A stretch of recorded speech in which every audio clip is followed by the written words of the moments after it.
In this video, I'll be demonstrating how to go about using my perspective grid bundle. This bundle was created using Blender 3D. If you'd like to learn how to create perspective grids using Blender, I've got a tutorial for that, the link to which will be in the description of this video. If you'd like to grab this bundle, the link to that will also be in the description. So let's move on to talking about the drawing here. So I'm using a 30-60 combo and I'm drawing this in 2-point perspective, which is pretty good for any kind of product that you're trying to draw. So I'm starting by establishing the basic forms, not focusing on any details at this point. I'm going to be working very systematically by starting with just the basic blockout. Now I'm drawing in some ellipses, and this is going to help me bevel those edges. Now the ellipses aren't very precise. If I want to be precise, I can do so, but that will take a lot of time. And so in the interest of saving time, I'm just going to eyeball certain things and move on. So now I'm adding in some of the details, beveling some of the edges at the top, and I'm also going to start adding in some of those details. I'm keeping my lines as free as possible, trying to stay very sketchy. I'm not going to worry about any precise line work at this point. So I'm just adding in some more details. So I'm constructing planes and I'm adding my details within the confines of those planes. Now I'm just going to try to draw that detail again and try to nail that ellipse. The first time it wasn't too precise. The second time around it's a little better, but the ellipse can be more precise. So now I'm adding in some details like that cut line in the middle that's running across the bottom of the Gameboy. And now I'm adding a few more details and just placing the screen.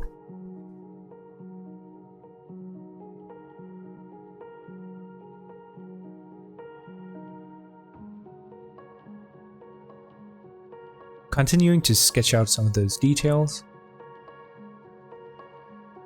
So I'm trying to refine that ellipse right there.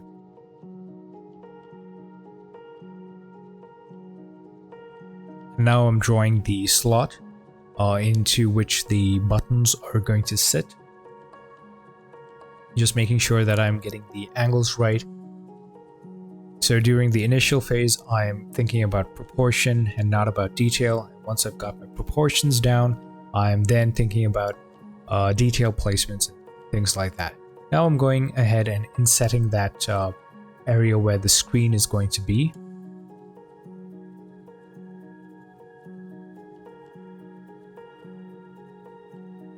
And I'm now adding some more detail. Just fleshing out the buttons.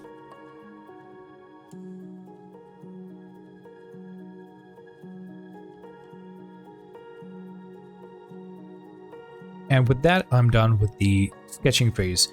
Now I'm going to select a brush that resembles a fine liner, and I'm going to go ahead and clean up those lines. Now, you can use a line tool and an ellipse tool. You can use a tool like Lazy Nezumi to draw nice and clean perspective lines.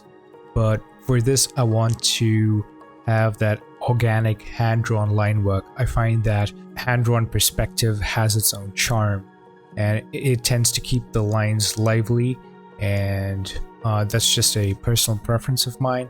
And so it can take a little bit more time to do the line work. It's a bit more tedious, but I find it a lot more rewarding when you put in the extra effort. I find that it's really worth it.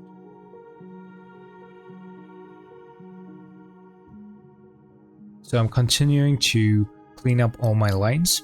This requires a little bit of patience, and you can see that I'm redrawing my lines over and over again, and that's because I'm trying to make sure that I'm getting them as precise as I possibly can by hand.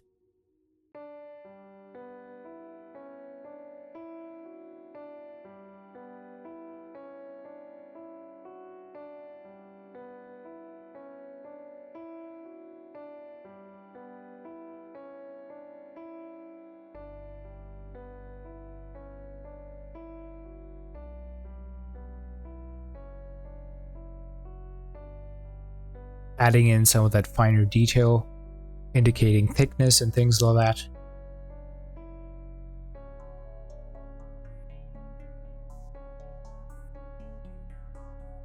This is very similar to how I work traditionally. I'm not using any fancy brushes. It's just a basic round brush that has been modified. I forgot to mention that the program I'm using here to draw is Krita. It's a fantastic program.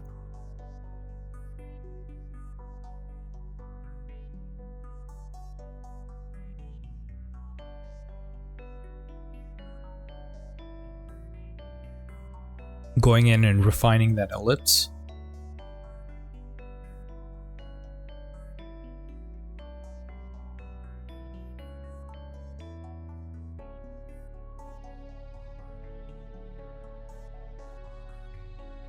Now I'm adding the buttons.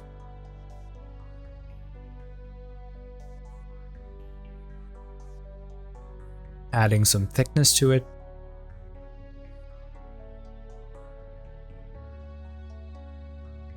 Keep in mind all these things have thickness to it, so be sure to indicate that.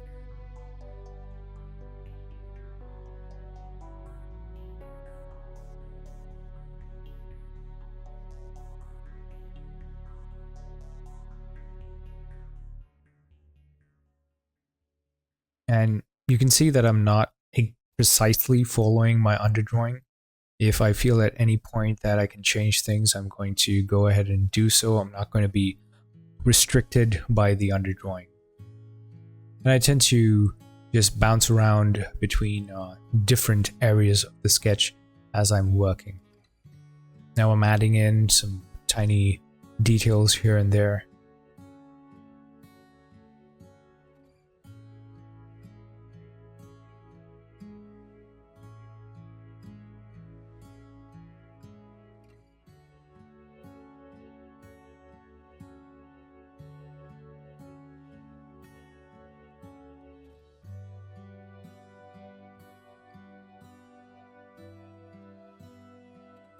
Adding some more finer detail, and this is now starting to come together very well.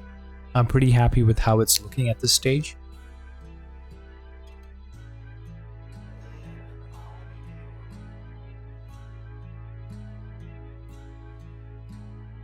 This stuff requires a lot of patience, so take your time with it.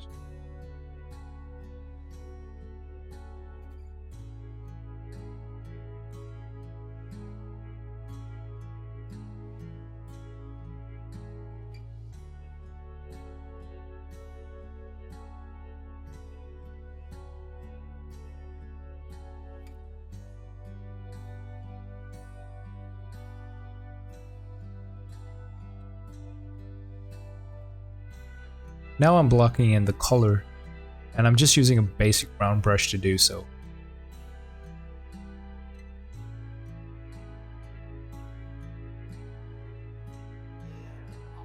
Once I've blocked in my color, I'm going to switch to an airbrush, starting to develop the forms by indicating light and shadow.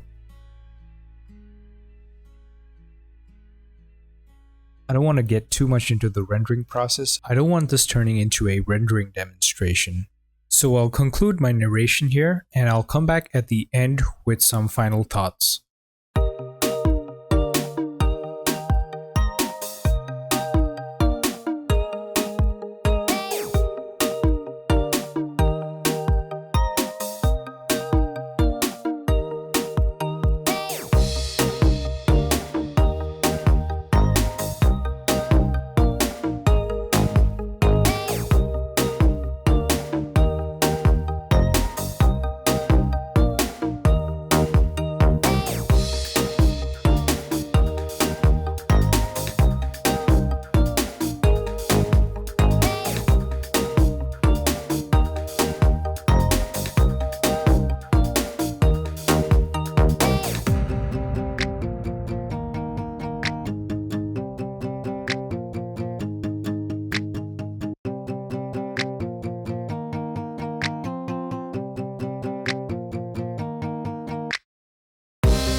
Today, a lot of this stuff is done with 3D, but it's still important to know the fundamentals and know how to draw in perspective, because a combination of 3D and 2D is going to be the fastest way of going about working.